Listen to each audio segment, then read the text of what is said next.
भारत की संस्कृति, भारत की अस्मिता, भारत की पहचान को मिटाने का एक सुनियोजित षड्यंत्र रचा जा रहा है और ये सुनियोजित सुविचारित योजना का एक हिस्सा है। अगर आप देखेंगे, इसकी शुरुआत अमेठी की हार से ही हो गई थी और श्रीमान राहुल गांधी जी की अमेठी की हार के बाद उनका वो बयान जब दक्षिण भारत में जाकर वायनाड से उन्होंने दिया और नीचा दिखाने का काम उत्तर भारतीयों को करने का, उनके शब्द वो याद करवाते हैं कि कितनी घृणा भरी होगी और कैसे देश को अलग अलग टुकड़ों में देखने की उनकी सोच होगी। तभी तो टुकड़े टुकड़े गैंग के साथ मध्य रात्रि में भी जाकर खड़े हो गए थे। हमने तब भी कहा था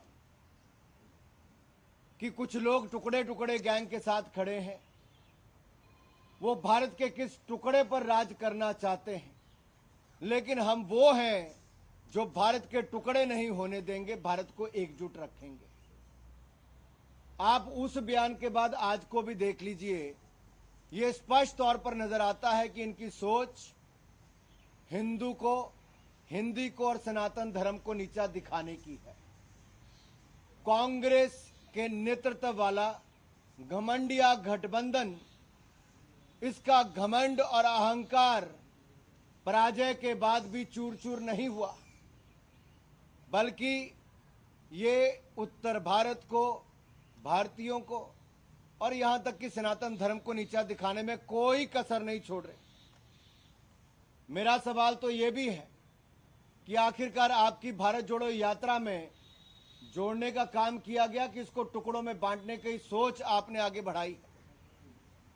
जिस व्यक्ति को आप तेलंगाना का मुख्यमंत्री बनाने की सोचते हैं, उनका बयान कि तेलंगाना के डीएनए बिहार के डीएनए से बेहतर है, ये राहुल गांधी की मुहर इस बयान पर लगी है क्या? सोनिया गांधी जी की मुहर लगी है क्या? दूसरा, तमिलनाडु के मुख्यमंत्री का एक बार नहीं बार बार बयान आना, डीएमके के नेताओं के सनातन धर्म, हिंदुओं और हिंदी और उत्तर भारत के खिलाफ बयान आना, ये एक सोची समझी साजिश है, सुनियोजित रणनीति का हिस्सा है, जहां भारत और भारतीयों को नीचा दिखाने का कोई कसर कांग्रेस नहीं छोड़ रही। कभी ईवीएम को गाली दो, कभी इलेक्शन कमीशन को गाली दो, कभी हिंदी बोलने वालों को गाली दो। कांग्रेस उनके सहयोगी लगातार देश की आस्था और संस्कृति का अपमान करती आ रही। मेरा सवाल श्रीमान राहुल गांधी और सोनिया गांधी जी से यह है कि ये देश को बांटने वाली सोच आखिरकार कांग्रेस क्यों ला रही?